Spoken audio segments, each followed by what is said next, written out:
Hey ladies and gents, RF Rift here, back again after, let's face it, a while. So plan for today is pretty straightforward. I'm going to run through a fresh file run of Getsu Fuma. I'm going to be running into Limbo, and I'm just going to kind of show you guys how I get through Limbo and some things that you can do while you go through it. My beginner tips video has been getting a lot of traffic lately, and I wanted to just kind of help people out, because it seems like there's a few things that have kind of been left for people to find, and it's been a little bit tricky. Let's face it, this game doesn't really give you a whole lot of information when you swan dive into it. So to start off, like I said, this is a fresh file, nothing going on. I'm going to try and run you through kind of my thought process as we go from there.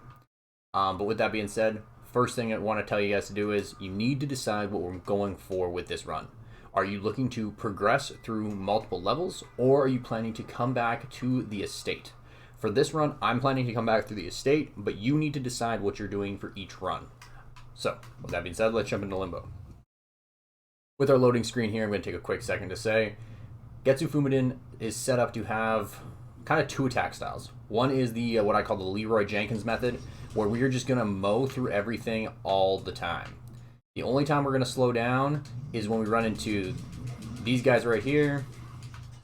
Oh, screwed up the stun there, and you can see, easy peasy. I was trying to show off for you guys and get the special attack in, but there's two ways to do it. We either have the Leroy Jenkins method, where we are going to run straight and go and fight everything head on and not give it a chance to attack us, because if it's dead, guess what? It can't hit you. Or, and this is something that works with the boss, where we're going to kind of do a normal roguelike fighting, kind of like the Soul style, where you're looking for an opportunity to get your attacks in. So, with that being said, we'll get our first chest. Now, what I'm going to recommend is always grab everything that's in here.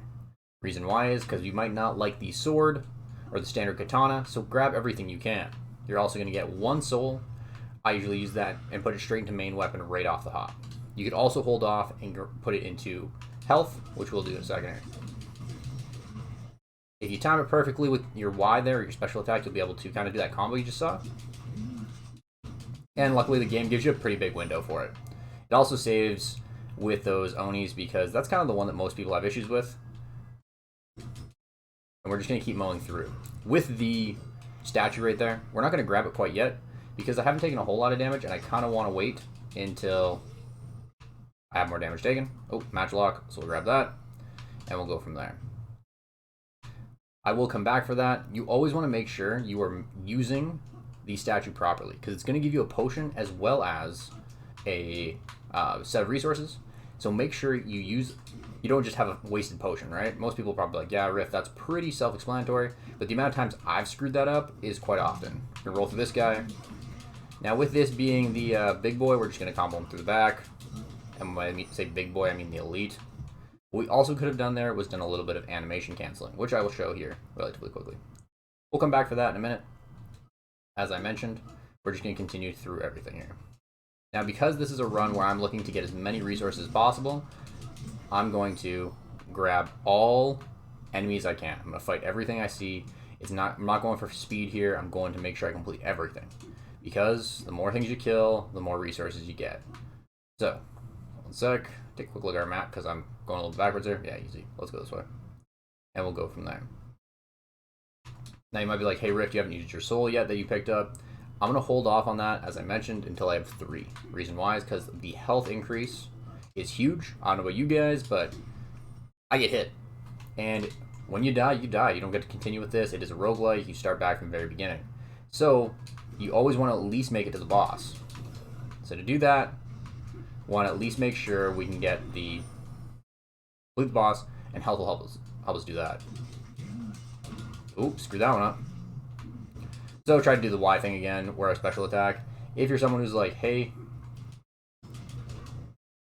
why are you trying to do the Y? It's just a little bit quicker. So your special with the sword gives you an iframe, basically, where you can block. We're going to pick this up. And now, with secondary weapons, I haven't been using a whole lot recently in this run, but you can choose whichever one you want here. Personally, I'm not a huge fan of the match lock, so I'm going to swap that out.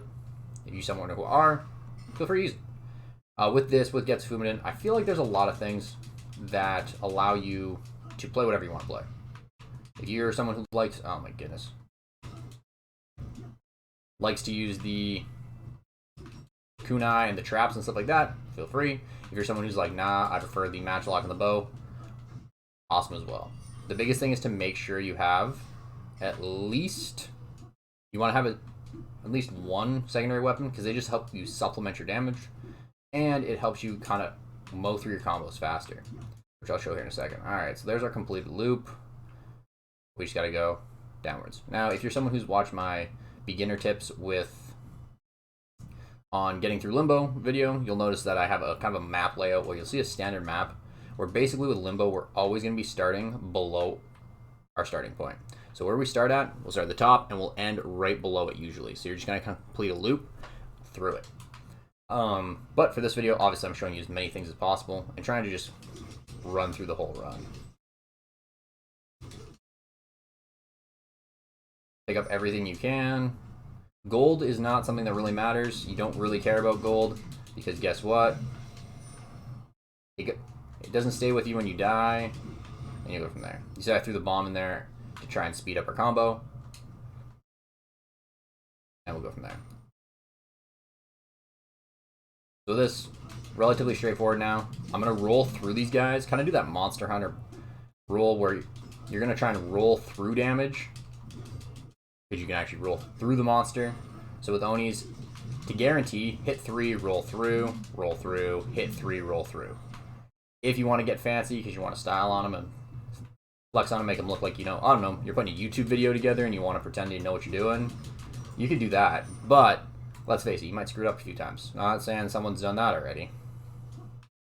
But with that being said, we're just going to roll through here. You're going to notice that we're picking up a lot of the, I forget what they call them, the memories. The soul memories, those are great. If you pick them up, they will help you upgrade everything. You'll also notice anytime I don't want something, I dismantle it. Reason why? Because it gives you stuff to be able to upgrade. That was the worst roll of my life. Okay. And we've made it to our boss. So with that being said, we're basically good to go here. I'm going to pop in my health right there. And you might be like, hey Rift, you were running on like no health there for a while. Why didn't you just pop your healing potion then? So the amount of healing you get from your potion is based on your maxed health.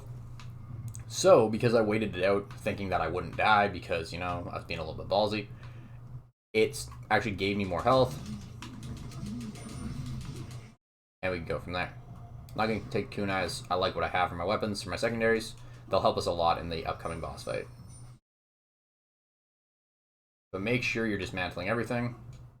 And so now that I've used one of my potions, or I will be in a second, we're going to fast travel back to right beside the statue.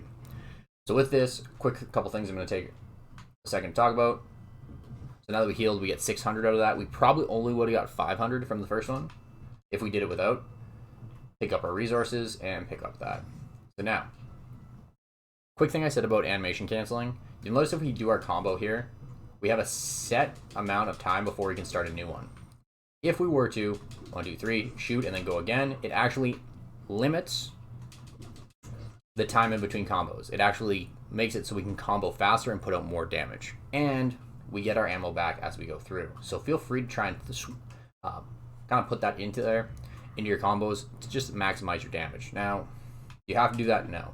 The only reason I learned that is because one time I was playing on stream way back when, and someone in my chat told me to do that.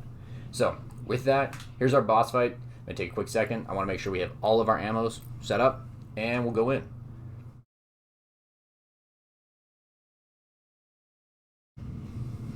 So we're gonna let this. I'll play with the whole animation for us because it's pretty sick. Let's face it. Konami did not mess around when they made this boss. I love it. The art style of this game is amazing. So with our fight here, we are running for his hand. We're putting our whole combo down. See the hand come out? Now with that, you want to roll. I was kind of late on that because I put my combo through. Once you get one hand done, we go to the next one. You want to aim to get both hands' health bars depleted. If he sends out the skeletons, guess what? You can just kill them with your sword. Your sword actually kills them. Now you'll notice with this fight, you're probably going to get to the point where you're going to be demon. Get really far away from that hand, and we're good. This game doesn't really explain it, but as you land more hits consistently, you'll be getting to what is known as the demon mode, or demonization I think is what they call it, where you do more damage and you move faster. See if we can do it. Nice. If you roll at the right time, you can actually get through his pushback. And we're done. As I mentioned, The bosses in this game, or this game, has two ways of fighting. The Leroy Jenkins method, where you just run at and go at it as hard as you can, and the standard Souls-like fighting, where you are going to look to pick your openings. With that fight, 9 times out of 10, I'm Leroy Jenkins in it. As you can see, we're running into his hand, and we're just putting out as much damage as possible. And I'm literally rotating between hitting X 3 times and then my next available secondary weapon. That's all I'm doing. When he puts his hand in the air, heads up, the hitbox on that is super wide. So if you want to completely avoid it, run to the opposite side of the screen. Kind of stand in the middle for a bit and then run over here, and you'll miss it every time. If he ever does his hand lunge at you across the screen, just run to the other side of the screen, and you're good to go. But the goal with that fight is to always, always, always kill both hands and then the heart, because it's going to knock down the damage incredibly, and you're going to get through that fight very, very quickly. So now here's the tail end of this video. So with this chest always has 4 souls. If you're going to continue on, what I would recommend is pop another 1 to health and then 1 to damage. Easy. Now, you have your 2 maidens here. They look real sad and real angry. One of which lets you do upgrades. So this lets you upgrade without going back to your, okay, I don't care about, without going back to your estate. This works 9 times out of 10. I don't really do this. I actually go back to the estate and upgrade there. Because I get kind of in the mode and I don't want to slow down and wait. But you'll notice we have a couple upgrades we can do. We'd be able to, okay, yeah, I gotta upgrade the attack. Now here's a quick thing that you guys need to realize. As you upgrade these,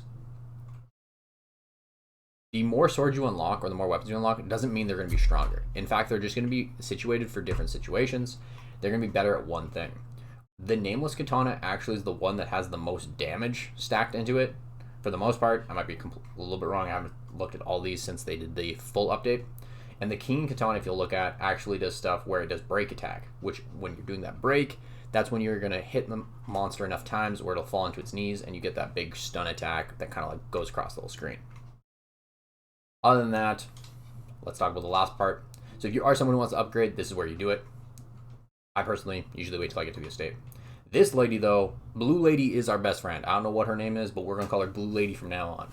And she does a couple cool things. Raising weapon is the one you want to do.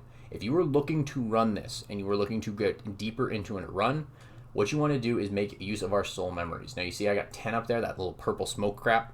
You want to use this and try and upgrade as much as you can. Because you notice our damage goes up. Big number means more damage, right? So with this, you can be able to upgrade your weapon and make it stronger. Now you might be like, yo Rift, what if I find a better weapon in the next round?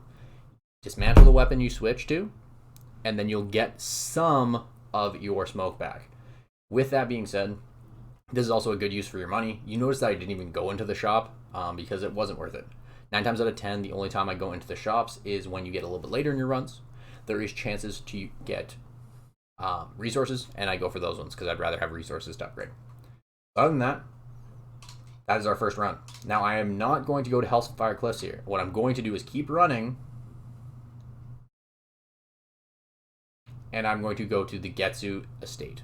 This is something that a lot of people are asking questions about. Just keep running, team, and go to this guy. This will take you back to the estate, and we will return with all of our resources. So, with that being said, I hope this was useful for some people. If it wasn't, I'm sorry. Let me know in the comments below. But with that being said, I appreciate everyone who's been watching videos recently. If you've been subscribing, liking, commenting, really appreciate all y'all. If you want to stick around and watch a couple more videos, feel free. And if you got something you want me to run through or explain or go through, let me know. If you got another game you want me to check out, let me know as well. But with that being said, I appreciate y'all. Have a great rest of your day. Peace, team.